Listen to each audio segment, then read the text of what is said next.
رخت زندگی کو پورا کرنے کے لیے پیسے موجود نہیں ہوتے، اس کے لیے زندگی کافی مشکل ہوتی ہے، لیکن کب کس کی زندگی بدل جائے اس بارے میں کچھ کہا نہیں جا سکتا۔ یہ 5 سال کا بچہ جس کا نام سرو تھا، انڈیا کے ایک غریب گھرانے میں پیدا ہوا۔ اس کا بھائی ٹرین اسٹیشن پر موجود ٹرینز کی بوگیوں کو صاف کرتا تھا، جبکہ اس کی والدہ فیکٹری میں کام کر کے 2 وقت کی روٹی کماتی تھی۔ جب اس کا بڑا بھائی اور ماں نائٹ شفٹ کے لیے جاتے تو ان کو سرو کو بستر پر سلا کر جانا پڑتا، لیکن اس بدقسمت دن سب کچھ آن کی آن میں تبدیل ہو گیا۔ اس دن جب اس کے بڑے بھائی کی نائٹ شفٹ کا وقت آیا تو اس نے اپنے بھائی کو سلانا چاہا، لیکن آج نہ جانے کیوں اس کو نیند نہیں آ رہی تھی۔ اسے آج اپنے بھائی کے جانے کے بعد گھر میں اکیلے رہنے سے بہت خوف آ رہا تھا۔ اس نے اپنے بھائی سے منت کی کہ وہ بھی اسے اپنے ساتھ اپنی جاب پر لے جائے۔ اس کے بھائی نے اپنے چھوٹے بھائی کی حالت دیکھ کر حامی بھر لی اور دل میں سوچا کہ آج وہ جلدی کام ختم کر کے اپنی ماں کے گھر واپس آنے سے پہلے ہی آ جائے گا، اور یوں اس کی ماں کو بھی نہیں پتہ چلے گا کہ وہ سرو کو بھی اپنے ساتھ لے گیا تھا، اور یوں سرو کا بھی دل بہل جائے گا۔ آخر اس نے سرو کو اپنے سامنے اپنی سائیکل پر بٹھایا اور وہاں سے چلا گیا۔ نوکری پر پہنچنے کے بعد وہ فوراً سے اپنے باس کے پاس گیا تاکہ اس سے آج کا کام پوچھ سکے۔ اتنی دیر اس نے سرو کو اسٹیشن پر ہی بیٹھنے کا کہا۔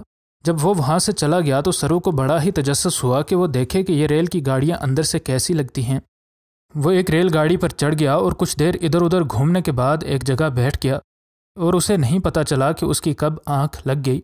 جب وہ جاگا تو ریل گاڑی چل رہی تھی اور اسے گاڑی سے اتارنے والا کوئی نہ تھا۔ اسے تو اب یہ بھی نہیں پتا تھا کہ اس نے اترنا کہاں ہے۔ آخر وہ اپنے گھر سے بہت دور اس شہر میں اتر گیا جہاں اسے یہ بتایا گیا تھا کہ اب یہ ریل گاڑی اس سے آگے نہیں جائے گی اور اس کو اب ریل گاڑی سے اترنا ہی ہوگا۔ اس کے سامنے اب ایک مصروف ترین شہر تھا جس شہر میں کوئی کسی کی پرواہ نہیں کرتا، اور وہاں اس کے دیہات جیسا ماحول بالکل بھی نہیں تھا۔ سرو کو کوئی اندازہ نہیں تھا کہ وہ کہاں ہے اور اب وہ کیسے اپنے گھر والوں کے پاس پہنچے گا۔ دن کو سرو ادھر ادھر گھومتا رہتا اور جہاں بھی رات ہو جاتی وہاں سو جاتا۔ سرو کو اب اپنے جیسے کچھ لاوارث بچے مل چکے تھے۔ ایک دن کچھ نامعلوم لوگ آئے اور اسے اور اس کی طرح کے باقی بے گھر لڑکوں کو اپنی گاڑیوں میں لادنے کی کوشش کرنے لگے۔ اس کو نہیں پتا تھا کہ یہ سب لوگ کون ہیں، اس لیے اس نے وہاں سے بھاگنے میں ہی عافیت سمجھی۔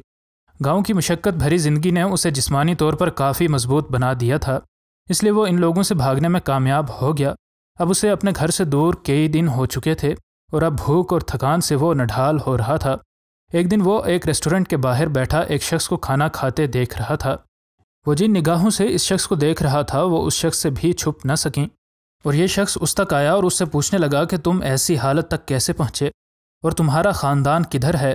اس شخص کے ان سوالات کا سرو کے پاس کوئی جواب نہ تھا، کیونکہ وہ اتنا چھوٹا تھا کہ اس کو جواب دینا اس کے بس کی بات نہیں تھی۔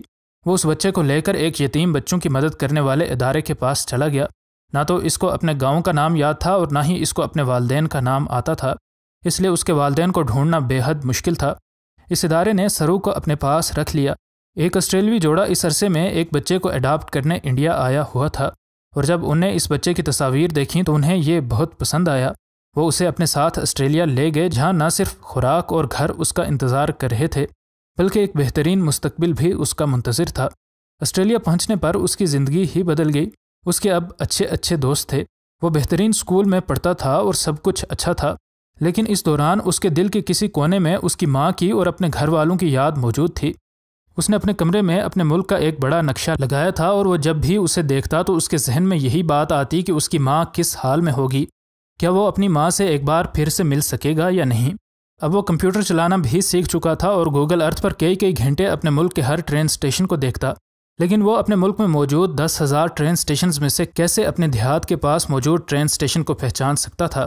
اس کو محض یہ بات یاد تھی کہ وہ جس دیہات میں رہتا تھا اس کے پاس ہی موجود ٹرین اسٹیشن کا نام بی سے شروع ہوتا تھا۔ ایک دن وہ گوگل ارتھ کی ان تصاویر کو دیکھ کر اچانک رک گیا۔ اس کو یہ تمام چیزیں ایسی لگیں کہ وہ ان کو جانتا ہے۔ وہاں موجود ریل کی پٹڑی کے ساتھ فوارہ جس کے پاس وہ بچپن میں کھیلا کرتا تھا فوراً سے اس کی آنکھوں میں ایک نئی چمک لے آیا۔ اس ریلوے اسٹیشن کا نام برہان پورہ ریلوے اسٹیشن تھا اور تقریباً ایسے ہی ریلوے اسٹیشن کے نام کا عکس اس کے ذہن میں تھا۔ اس نے وہاں پر موجود اپنے دیہات کے ایک فیس بک گروپ سے رابطہ کیا تو انہیں بھی اس کی ہاں میں ہاں ملائی کہ شاید اس جگہ کے پاس ہی اس کے بچپن کا گھر ہو۔ اس نے بغیر وقت ضائع کیے جہاز کا ٹکٹ لیا اور اپنے گھر والوں کو دیکھنے کے لیے اپنے ملک کا رخ کیا۔ اپنے گاؤں پہنچ کر اس کے ذہن میں طرح طرح کے وسوسے آ رہے تھے کہ کیا پتہ میری ماں اب بھی یہاں رہتی ہوگی، کیا پتہ وہ مجھے اس عمر میں پہچان بھی پائے گی یا نہیں۔ وہ اپنے پرانے بوسیدہ گھر کے سامنے کھڑا یہ سب سوچ رہا تھا کہ ایک بوڑھی عورت آئی اور اس کے گلے لگ گئی۔ پہلے تو اسے اندازہ نہ ہوا کہ یہ کیا ہو رہا ہے، لیکن ماں کی محبت کو کون پہچان نہیں سکتا۔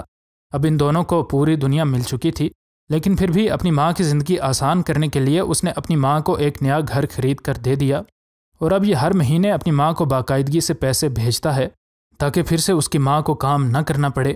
اس نے اپنی زندگی پر ایک کتاب بھی لکھی ہے۔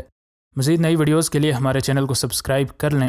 انشاءاللہ ملتے ہیں اگلی ویڈیو میں۔ فی امان اللہ۔